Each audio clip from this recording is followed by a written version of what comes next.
Tony Blauer, thanks for joining the podcast. Excited to be here, Steve. Thank you. Yeah. This is a 3-part episode on sales prospecting. And it started because somebody reached out to me. I'm in the med tech field, like Joe Mullins, your friend, our common friend. I know you've known Joe for many years. And this guy said, what happened to all the sales hunters? There's all these order takers out there. So what I did is I reached out to a good friend of mine, Dominic Testo, which is part 1 of this episode. And Dominic's a perennial top producer, total sales stud, and he just brings in the revenue year after year. Yep. And it all started from prospecting, cold calling. And we did a great podcast, and he talked about the mindset going into some of these scenarios and using maybe creativity, for instance, if you're anxious. And he talked a lot about different tactics. And your part 2, and I'll skip ahead. The part 3 is a guy named Mark Hunter, and he's the author of a book, a very popular book about sales hunting. And he's going to talk about delivering the pitch. But before you deliver a pitch, you have to have the right mindset going in. And that's what I want to talk to you about. If you're walking down the street, maybe in a rough area, you don't have good situational awareness, you're looking at your phone, there's weakness, you're vulnerable, right? If you have a meeting, you're going to give a pitch to a CEO, or you're a sales leader, and you're going to talk about the shitty results from last quarter, and you go into that meeting, not a lot of confidence, anxious, it's over before it even started, right? So glad to have you on and to talk about, how to overcome some of that fear. For sure. No, it's huge, and it's a self-awareness component, especially problematic for type A personalities, which for the most part, if you're an entrepreneur, if you're in sales, you're type A personality, and you, at some point, you believe that maybe commission, high ticket, volume, like there's something aggressive in your personality, because it's not a safe job. So you got to have a bit of that personality there. But the unintended obstacle is that type A personality also doesn't like feeling vulnerable, and talking about this idea that, hey, maybe I could get in touch with my kind of feelings and relationship on fear, and how could I leverage that? And so that's kind of the program that I developed. It's interesting, you mentioned our mutual friend Joe Mullins, but Joe started with me with like a wicked street fighting background, martial artist, and started with me decades ago in our fighting system, our self-defense system. And then I shouldn't say always, but back in the 80s, which was my incubator period, where I was trying to understand, my mission was to try to help people manage violence. And I created, I joke that it was kind of like Fight Club before Fight Club was a movie. We were doing these force-on-force scenarios where back in the VHS days, that's how old I am, we VHS this stuff and watch it, but it was like full-on scenarios with equipment.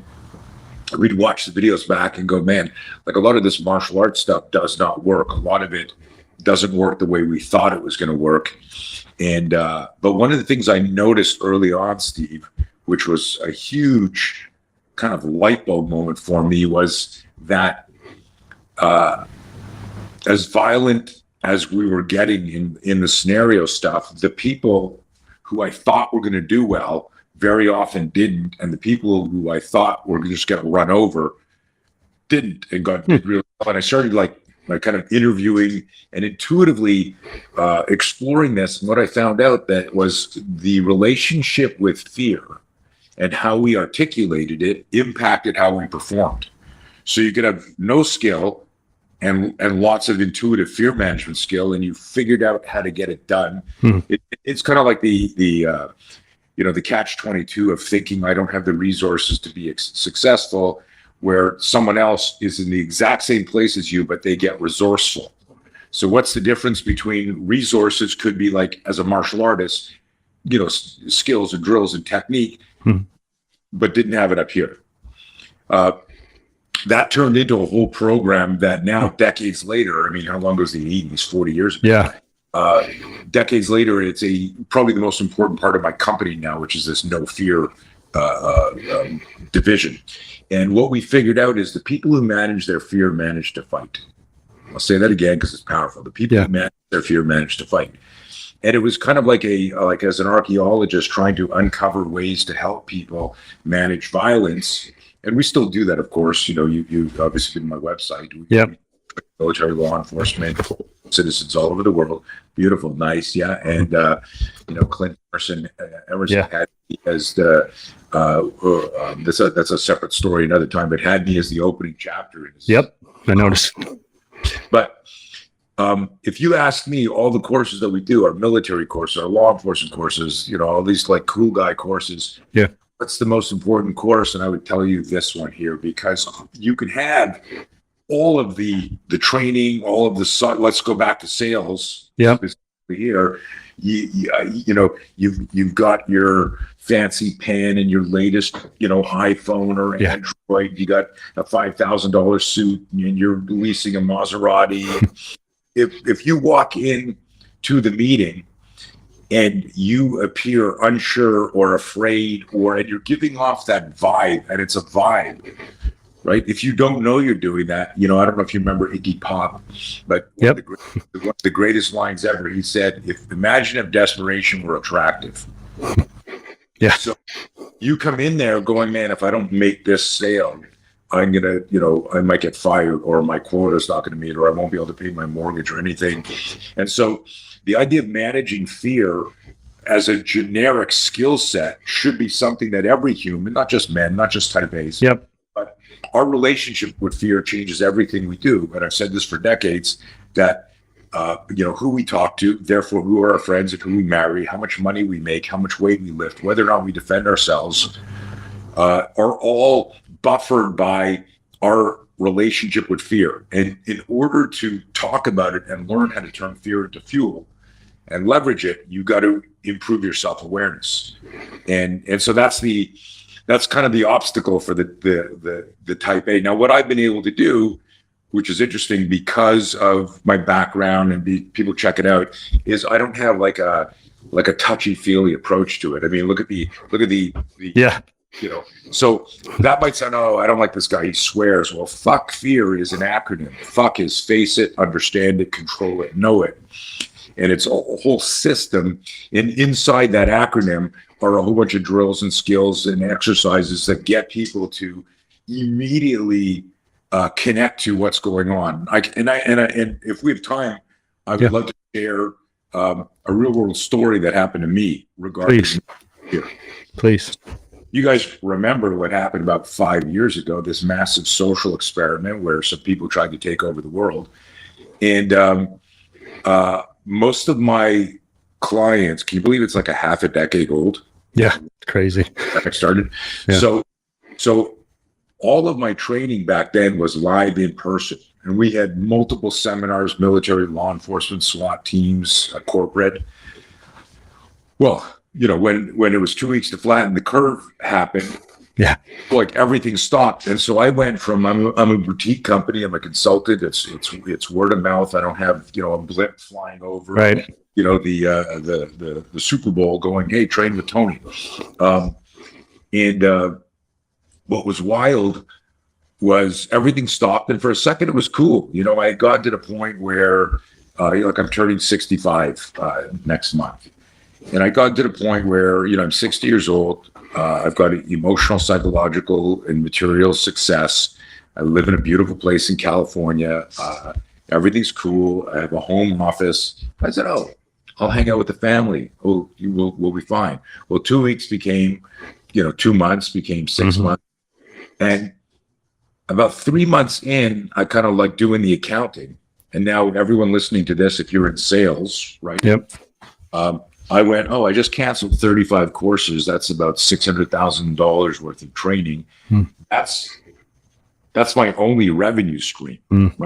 Like many people, I didn't plan for the pandemic before the pandemic, right? Right. So try to wrap this up. It was interesting. I'm talking to and I realized, oh my God, I'm going to lose everything if I don't figure out how to bring in some revenue, because I didn't have any digital stuff. It was all live. Right. And then another division of my company is this really cool, badass training gear, the new Force Up 4 scenario training. Well, no one's buying it because my audience, we went from nobody's doing everything, everyone's deployed, to then the Summer of Love and Defund the Police era.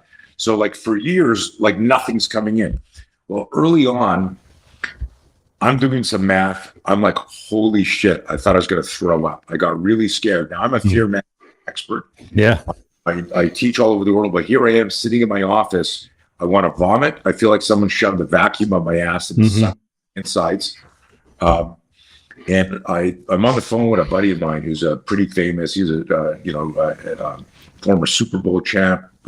Fitness guy. He's got a protein company, and we're talking. And I said, dude, I'm going to lose everything if I don't figure something out. And he says to me, aren't you kind of a famous self-defense guy? I said, yeah, that's the rumor. He said, stop being so humble.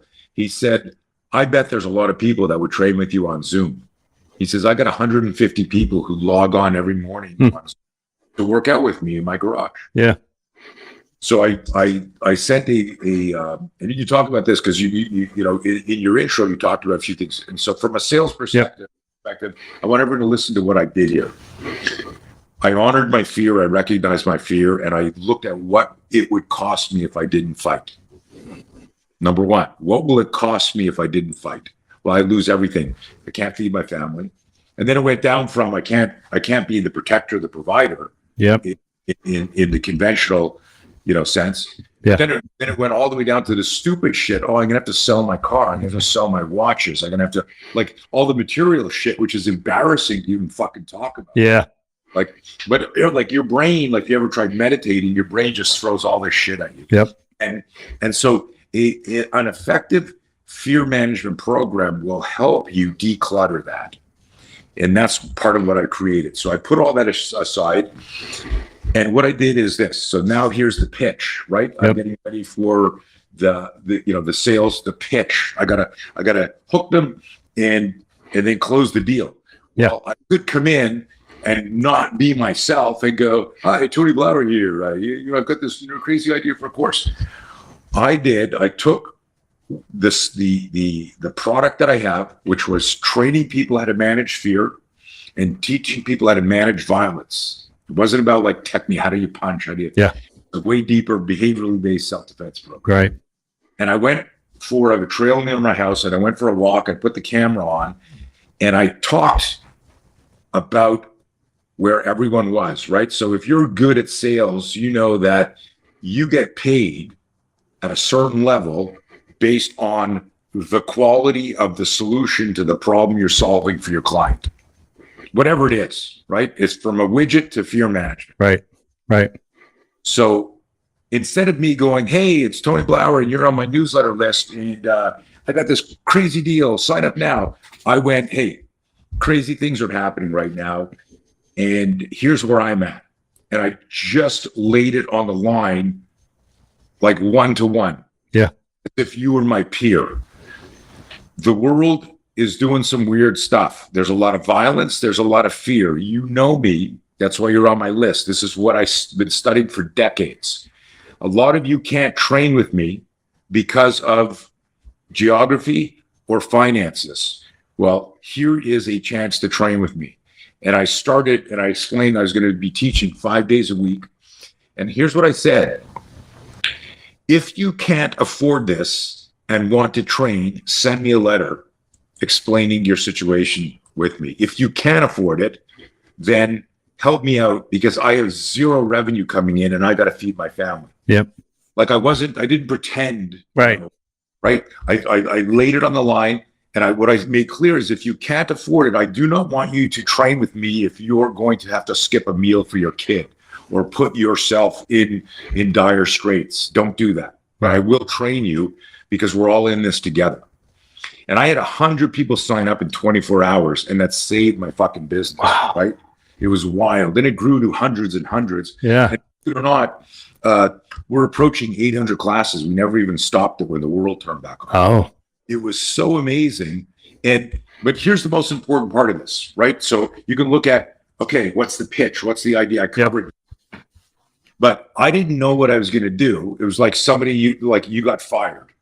What am I going to do to feed myself or my family? Yeah. Or your boss says to you, look, if you don't close this deal, we're done. Or the company I can't pay you. And he just it's almost like, you're up at bat and the coach goes, it's all on you. The World Series on you. If you don't get a grand slam home run here, people will probably remember that soccer player that was murdered years ago. And the coach says to you just before you're about to go at the bat, he says, you'll probably be murdered if you lose the game for us. You'd be like, thanks, coach, I got this. Or you'd be, holy shit. Yeah. But these are the stories that happen in our head, right? So the first morning in the first class, and this is the whole education and the whole relationship with fear. Yep.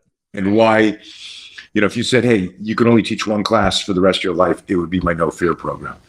And here's why.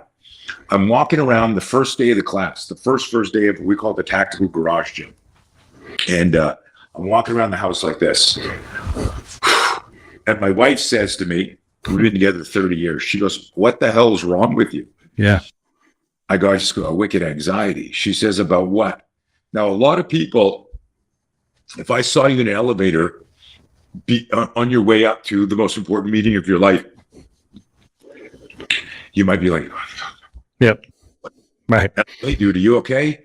The default answer for a type A personality is, yeah, why? What's up? What do you mean? Like, we never say, no, I'm actually scared shitless about this meeting. Right? And that could be your relationship, that could be your health, it could be your finance, it could be anything. Right. Being able to identify the fear allows you to identify the strategy. Not identifying the fear is the monkey on the back. It weighs on you. And so now maybe you're back, you show up exuding, you don't even know it. He's outlined. There's something off with this guy. He seems scared. He seems unsure about this. And it might not even be the deal, but there's just a vibe that you get, and we're done. So anyways, my wife says to me, are you okay? I said, yeah, I got wicked anxiety about this. She goes, how could you have anxiety? You can't catch COVID. It's over Zoom. You're the best spear system instructor. That's the name of our martial art. Yep. Right? You're the best spear system. Like, why would you be nervous? And I looked at her and I said, there are two things running through my mind right now. Number one, I need this to work. And I don't know if it's going to work, because if it doesn't work, I don't know how we're going to be able to continue living, buying food, paying for the house, taking care. So I'm kind of like, holy shit, this is the Hail Mary. She kind of looked at me because she didn't realize how, dire straits, canceling 35 courses. The magnitude. Yeah. And then I said, exactly. And then I said to her, the other thing, and this is kind of like just like a weird serendipitous thing, is I started this company in 1977 teaching out of garages. And I'm going to fucking save it teaching out of my garage. And that's kind of freaking me out. Yeah. Like that full circle. And I got goosebumps right now just thinking about that. And I went in there, and I didn't go in there like, you remember the TV show American Gladiators? Yep.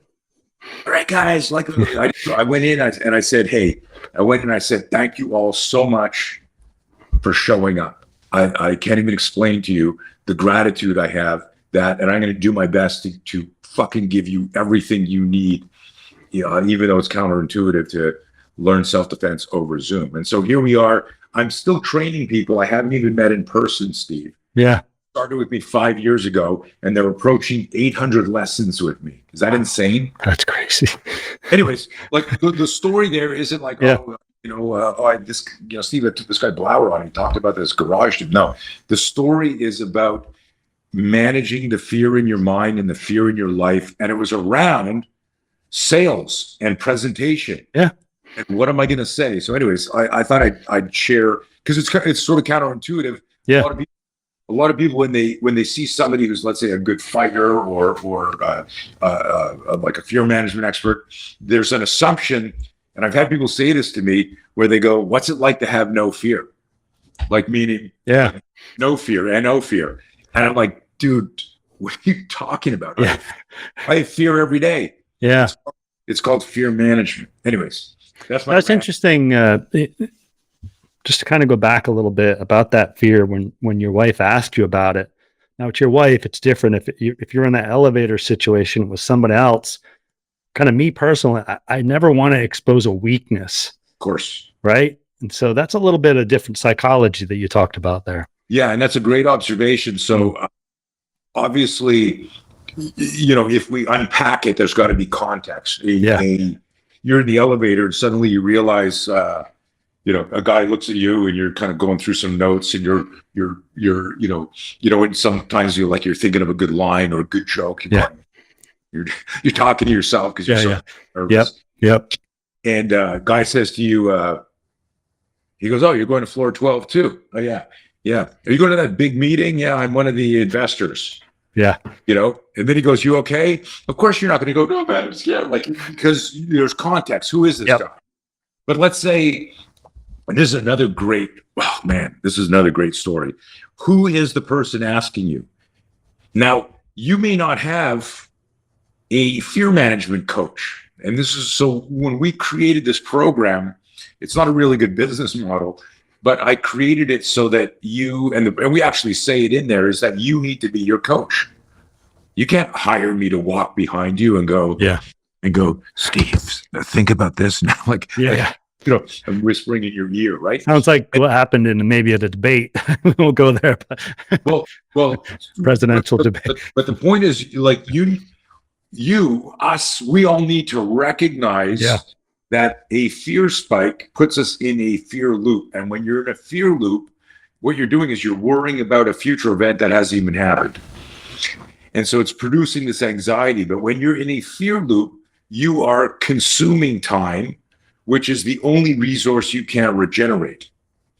So there's a huge, in our program, we explain the difference, and it's not semantics, the difference between spending time and wasting time. Yeah. Like if you're researching, that's one thing. If you're getting ready, you're prepping, and you could be, apprehensive about stuff. And it's fear keeps us alive, right? So our whole thing is that if you could turn fear into fuel, it can metaphorically drive you to the destination you want. And if you really care about something, if something's big and significant and valuable, you should have fear. That when you're cavalier about stuff, that's also another energy that this guy doesn't give a shit. Right? Yeah. But you brought up a really good point. And so let's say you don't have a confidant, somebody like my wife, her asking me that question and me crystallizing it verbally probably helped me kick off the class with something very meaningful than had it not happened. Right. So that was an interesting, moment. Having said that, all of our training is this idea that no one's coming to save you. So can you learn this system so that you are the coach? And it's a question we always ask people, in our seminars, whether it's a virtual seminar or live seminar. I go, how many of you are teaching this holistic approach to self-defense? Because fear management is a holistic approach to self-defense, meaning you and I have fights in our head every day. We're not getting jumped. We're not getting, mugged. But I tell people when I'm working with business people, we mug ourselves every day with time, with thoughts that don't need to be there, right? So I love the acronym for fear: false expectations appearing real. And I decode that as I'm visualizing an event in the future that's weighing on me or debilitating me or compromising what I'm doing in the present. Yeah. Right. And that's really, this description in the, we like to, it's almost like one of those, I don't want to say a gift, but this realization that any type of fear spike can change your physiology. Shallow breathing, sweaty palms, butterflies in your stomach. Yeah. But that nobody sees, right? That's behind the facade, unless remember the movie Airplane, unless you're like, sweat down here. Are you okay? Yep. That's fine. I'm fine. I'm fine. But the real problem is that when we feel fear and we can't identify it, it starts a movie in your mind where you are playing these like little trailers to a movie where you've cast yourself as the victim. So it's a wonderful metaphor where, excuse me. Yep. It's a wonderful metaphor where you catch somebody, like you walk into an office or room and there's somebody sitting there biting their nails or tapping a pencil and chewing on it, and you could tell like they got a cloud over their head, something's up. And you ask any alpha male, any type A personality, male or female, hey, is everything okay? Unless they're drunk or you're like their best friend and you guys share everything, they're going to say, yeah, everything's okay. Why? Yeah. Right? Exactly. But this isn't about milking vulnerability. It's about understanding that something's off. There's some like dissonance in my body and my mind. And if you can find it faster, and this is such a powerful concept. So I'm in the fear loop and nobody can avoid the fear loop. An external stimuli happens and you go, shit. And then you feel something's off, like you need a system that says, well, what's bothering me now? And you peel that onion and you go, shit. And even if you don't have a solution, the fact that you know what it is, fear of the known is way better than fear of the unknown. Mm-hmm. So, anyways, I don't know if that helps. Kind of been ranting. No, absolutely. One of the things you talked about earlier was, I think, turning this fear into fuel or action. And can you talk a little bit about that concept? Yeah, I mean, a lot of that is just the reframe as, it's a wonderful, metaphor, like our body. So let's use, what do we put fuel in? We put fuels in engines, right? Yep. And so our body's the car and our mind is the nav system in the metaphor. And don't be a contrarian if you're listening and go, I drive a Tesla. Like this is like, I need there to be fossil fuel for this metaphor. The fuel that's going to make me go fast and hard and accelerate towards a target. And I'm not thinking about cavalier, just, hit the gas. This isn't like, Thelma and Louise, we're going over the cliff, right? This isn't cavalier bullshit. This is, where am I going? That's my target, whether it's, I'm the mailman, I'm the mail boy here, and I want to own this company one day, or I got this presentation, or holy shit, I just met this woman and I want to marry her. I just love at first sight. What are my strategies? How am I going to do this? And so my body is the car in the metaphor. My mind is the nav system. What are the directions? What are the, there's traffic here. How do I get around this? But the fuel is the metaphor. I need fuel. And so changing our definition of fear, where most people without thinking about it will go, fear is like a negative emotion. But what if fear was a positive thing, right? Where anytime you had a fear spike, you had a system where you could kind of lay it out and go, oh shit, why this, that, oh shit, okay, I know exactly what I need to do now.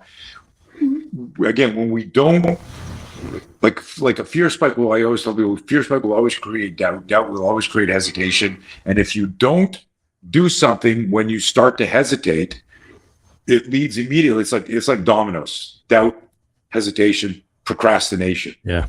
So between hesitation and procrastination, that's where, and only where, that is where the self-awareness piece, and only self-awareness allows you to extract yourself, like a hostage rescue, from that.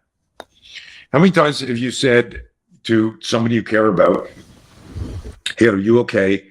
And they said, yeah, why? And then 3 days later, or a week later, they told you what was wrong. Yep. Right. You kind of knew something was up, but you knew something was up because body language is 60% of communication. 5 is off. But that person couldn't articulate it. And it took them 3, 4, 5, 6 days, sometimes years. I work with entrepreneurs, and I'll go, when did you know you wanted to run your own company and hated your job maybe you liked your job, but knew this wasn't permanent. And they go, oh, and it's like 5 years ago, 7 years ago. No one's working somewhere and goes, you know what? I'm going to work for myself, and then resigns the next day. It's years in the fear loop, right? So this is just a way to manage time better. And I'm going to share this with you. It's interesting. If you can manage fear, you're actually managing time, right? So when you're in the fear loop, you're consuming time, the only resource we can regenerate. So if you get if you're in the fear loop, but you've got a system to extract yourself from it, and this is the most important thing in our program. A lot of people think, oh, I'm going to get Tony's no fear program, or I'm going to hire Tony, or I'm going to work with whatever. And one of the questions is, so when do I have no fear? NO. And I go, you don't ever have no fear, right? I got 3 kids. My son was supposed to call me 2 nights ago and he didn't. I texted him, he didn't answer. As a dad, the next morning, I was like going, did something fucking happen to my son? He lives up in LA. He did this 24 hours now. And now 36 hours goes by. I'm trying not to remember the movie in my mind. Yep. Was he in a car accident? Was he jumped? Was he, right? Was he in a gutter somewhere? What the hell's going on? Worst case. Yeah. Yeah. The brain, if you're a parent, goes, the brain, if you're an entrepreneur, goes, oh, the market changes. There's no way you don't go, ah. And here's the interesting thing. By the way, my son was fine. He texted me, sorry, Dad, I fell asleep early. And then he got up. He's a fitness and pain management coach. Okay. So he does a lot of private. He's just running around and just doesn't check his phone. Busy. Good. Yeah. But it was like false expectations appearing real. I was running the movie that something happened, right? Yeah. And so if you don't catch yourself, so while I was doing that, I knew what I was doing. So I stopped it. So what it was like a 30-second trailer to a fucking horror movie. Yeah. And stop it. Right? You're doing it. And everything will be fine or won't be fine, but you don't need to turn this into like a 6-hour miniseries, right? Where you're just killing yourself. So that's what we need to learn to do. And that's that self-coaching skill that, so I always tell people that if you can manage how long you spend in an erroneous fear loop, you're actually managing time wasted in your life. Like that's huge. Yeah, absolutely. You know, there's that famous, I forget who said it, but the rocking chair test, right? Where you're 80 years old, you're in a rocking chair and you're thinking about all the things that you were worrying about happening in your whole life and realizing what happened. Mark Twain or something. Yeah. You know, so Tony, to kind of wrap it up, you said something a minute ago that I think I'd like you to cover a little bit further, dig deeper. Oh gosh, what was it? It was body language is about 60% of fear. I think you said something to that effect. Of communication. Yeah. Can you go into that a little further? You know, like remember these high stakes situations, you're going to pitch to a CEO, you're going to meet with the board, and that body language going in, that first impression or whatever, it means a lot. Can you dig into that a little deeper? Well, look, I will tell you this, fear management is like stamina and endurance, right? You know, you look like you used to work out or do work out or still did work out, you know, that's still. I love when people bump into me and they go, hey, are you still training? And I go, apparently not. Yeah, I hate that all the time. You still work out? I don't look like it, right? Yeah, I get that all the time. So, and why I said that is like, if you're listening to this and you don't know and you don't work out, you won't understand, like stamina and endurance, you can't get a pump. Like you go to the gym and get a pump and come out like a little swole and then it'll dissipate in an hour. Yeah. Right? But your stamina endurance is the long game. Like your ability to run long distances or not burn out, like stamina endurance. Yeah. Fear management at a certain level as an art form is like stamina endurance. You need to learn it and you need to practice courage in micro doses, right? So you're going, hey, give us a tip. Give us a tip for you going into this presentation or you're going to ask for a raise or whatever it is. And you don't want to come in and go, hi, the meek shall inherit the earth, right? Right? these are just parlor tricks that can bite you in the ass, right? Like, hey, firm handshake, or look them in the eye, or like that shit doesn't work on me. When people grab my hand really tight, go, "It's a pleasure to meet you," I give them like a wet noodle, like this. So like, I don't. Just be yourself. Yep. And that's where relationships are created. So I'm not giving you a great answer. I just want to give you an honest answer that if you feel like, oh my God, like I'm kind of freaking myself out, that self-awareness and the remedies for it need to happen before you walk in the door. It's not like I'm crying here, and then it's like, wipe the tears away. Hi everybody, Tony Blauer here to sell you shit, right? Yep. You now, I will say this, because I've worked with a lot of people who hate public speaking. Yeah. And I've got fantastic success helping people with public speaking. But it's all, I mean, public speaking is selling, right? Right. It is, you're not maybe not trying to close a deal on stage, but you're selling yourself or selling your story. And it's amazing when you peel the onion and just help them. But I've said to people that, like, fear is a universal what's the word I'm looking for here? It's kind of a universal experience that even like everyone's sitting in the audience and you come in and you're nervous doing a presentation. Almost everyone's sitting there, unless you're trying to sell shit to a bunch of pricks, like knows and remembers when they were up there going, man, I always hate these. Yeah. Or, I mean, I'm very comfortable with speaking. I get nervous before each talk because I want it to be a home run, not because I'm afraid of talking. But I remember this one big event I was doing. I had 50 people in the audience, and the adapter for their projector had a loose fucking wire. It was their equipment, and so my computer wouldn't connect. The presentation wouldn't connect, and we're like, we got there a bit late because of traffic. We're setting it up, and it's not connecting, and the IT guy was just irritating me. He's like, "This is weird." And I'm going, "Dude, like, that's not the answer. Like, where's your backup plug?" Yeah. "Oh, I don't have one." And I'm like, immediately, like, started to sweat. I'm like freaking out. Oh yeah. There's like 50 SWAT commanders in here. I'm doing a presentation for our system and our equipment, and it doesn't matter. I could do it in the air. I could do it away. But it was just immediately my brain went, this is going to suck. This is going to not come across. I'm going to come across unprofessional. This affect my business, my reputation. That's the movie. You got to stop and go, shut up. What's your contingency plan? And so part of this was, like, I took a deep breath and I caught myself getting angry at the guy and pissed off that I didn't have an adapter. And then I said, hey guys, we may have to go low tech here and use the whiteboard, because the equipment, unless there's somebody in here that has a Mac adapter. Well, fucking 3 hands came up, right? And they came up, and next thing we know, 5 minutes we're up and running. Yeah.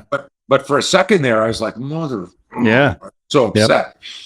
So you got to be able to, like, that's a self-awareness piece where you realize, like, that vibe of frustration, anger, embarrassment, all of these emotions, but they all stem from, if you peel the onion, it was fear. Now, to go back to your question, like, hey, what's a tip to you coming into the room to manage body language? If, let's say you came up to me, you met me in the hallway, and I was wearing my shirt, and you went, "Oh my God, you're Tony Blauer, the fear management guy." Yeah, I'm scared shitless of going in there. And how am I going to do? What am I going to do? I go, "Why are you afraid?" "What do you mean, why am I afraid?" "I got to make the sale." "Why do you have to make the sale?" "Well, I think my boss will fire me if you don't." "And so what'll happen if he fires you?" "Well, then my wife will leave me." Okay, that'll suck. And this and this and this. And so do you know your material? You know what you're doing? So here's what we do. I want you to go in there and start a conversation about their journey, because all of them were salespeople. Like, go in there and be yourself. "Hey guys, before I start and get to the presentation, I got to get something off my chest." Right.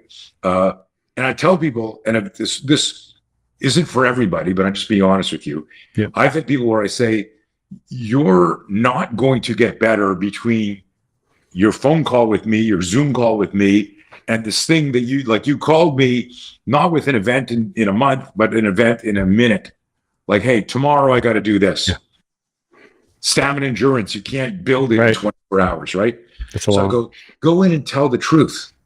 Go in there and say, I am so nervous, and I don't want any of my nervousness to affect the value of what I'm going to present to you. And let me tell you why I'm nervous before. And everyone will squirm and they go, I'm nervous because I'm a young dad. My wife told me not to get into sales, but I love this company so much and I love this product so much. And, but I'm not good at it. I'm not good at it. And I find myself here and I'm intimidated by all of you guys. And I hate public speaking. And everyone in the audience will go, holy shit, I know that guy too. Yeah. And someone will say, it's okay, take a deep breath. But you've already started talking and now you've created the proverbial know, like, trust. Wow. Right? But that's not a strategy for everyone. But look how simple that strategy is. Yeah. Just being open, right? I mean, I would never do it, but now that luckily I've been doing it enough, but somebody that hasn't, that's a tough thing to do, right? To be transparent and open like that. But well, but it's because we live in a world where nobody, we behave how we think people want to see it, as opposed to our authentic self. We all have a friend that has no filter, right? Yeah. And where we say, like, my wife has no filter. I don't know how I'm. Mine too. I don't know how I'm shadow banned on Instagram and she's not. Right. But like, she'll say things, I'll go, oh my God, I cannot believe you just said that out loud. But I'm also saying, I wish I'd said that, right? Yeah. Like, why don't I say that? Well, I have a filter, right? So I'm more decorum or etiquette, whatever the hell it is. But the idea isn't like what I just shared as a strategy will work for anybody at any time. Right. A date, a doctor, a fitness coach, or whatever, and just say, hey, like, I signed up to work out with you, but I'm scared shitless that I'm going to hurt myself. I've always been a shitty athlete. And now this coach goes, oh, thanks for being so honest. And now I'm going to coach you differently. Right. I'm going to coach you like you're trying to get into CrossFit Games. And now we're going to do shit on the side with a Swiss ball. Right. Yeah. You know what I'm saying? It's like, be transparent. The people around you can't help you if you're not telling the truth. Absolutely. So. Excellent, Tony. We'll close it with that. That was a great comments. And I really appreciate the time that you spent with me to share these thoughts. It's critical, I told you we're in med tech like Joe, and what doesn't matter if it's med tech or any scenario, like some of these things that you talked about. But what I think the key that I got out of this conversation is be yourself. Yeah. And you can't be yourself if you've got this cloak and dagger of fear around you, where you're, and it's like, I always say, like the person who's going, no fear, I feel no man. Yeah. I'm not afraid of anything. Like the really dangerous people aren't pounding their chest going, and that goes for sales and CEOs, and fighting and whatever it is. Yeah.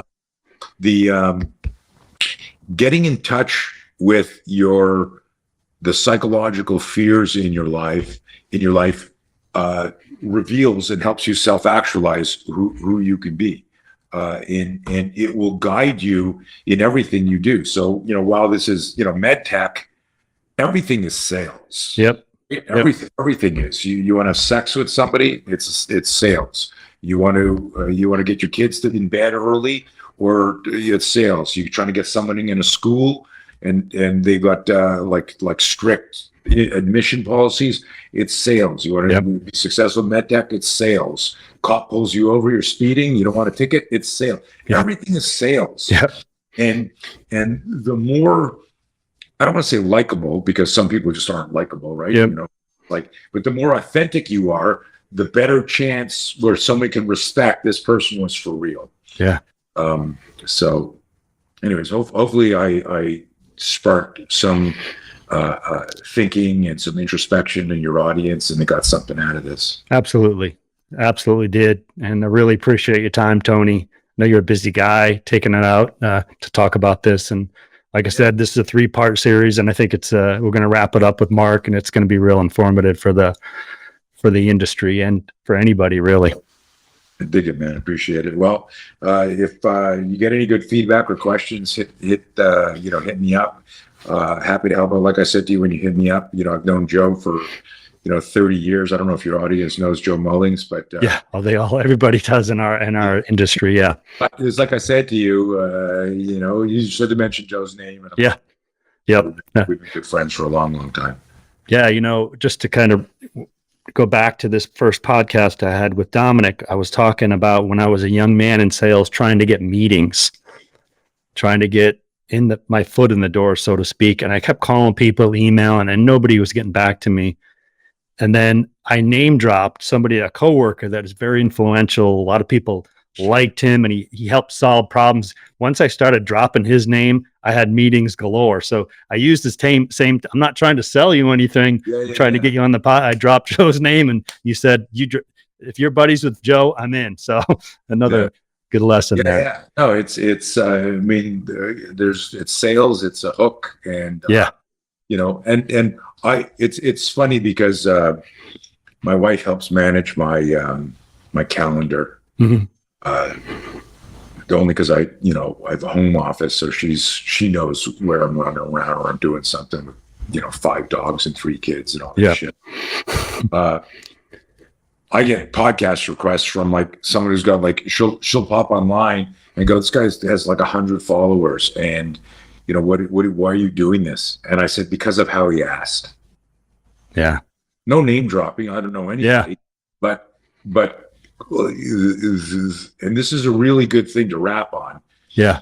I've done hundreds and hundreds of podcasts, and a lot of them are like 0 followers, brand new, but the person, it was the way they asked. And so they closed the deal because they were authentic. And very often it was selfless and, without saying I'm scared, revealing that they were intimidated or fearful, or I know you're super busy and you probably don't want to be on a show. I've got like no followers. I'm just starting out, but I love your stuff. And and I'm like, I remember when I had 0 followers. Yeah.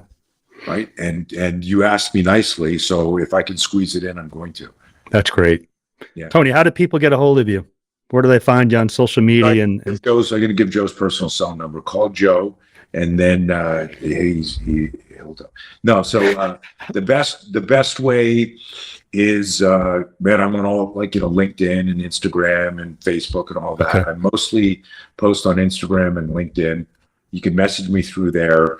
Go to my website if you just do a search for Tony Blauer. But our main website is Blauer Training Systems. And it's got all the 4 main verticals of our company, including the No Fear program. We do have, a digital version of that. And of course, I do in-person and virtual coaching for that. But I know if you're interested in the self-defense part and that stuff, that's all listed there. Yeah. But if you just Google Tony Blauer Spear System, Tony Blauer, KNOWFEAR. For those of you who aren't watching the video and only listen to the audio, No Fear is spelled KNOW. So I think that's important to stick to. No fear. If you get to No Fear, you can change your mind. If you can change your mind, you can change your life.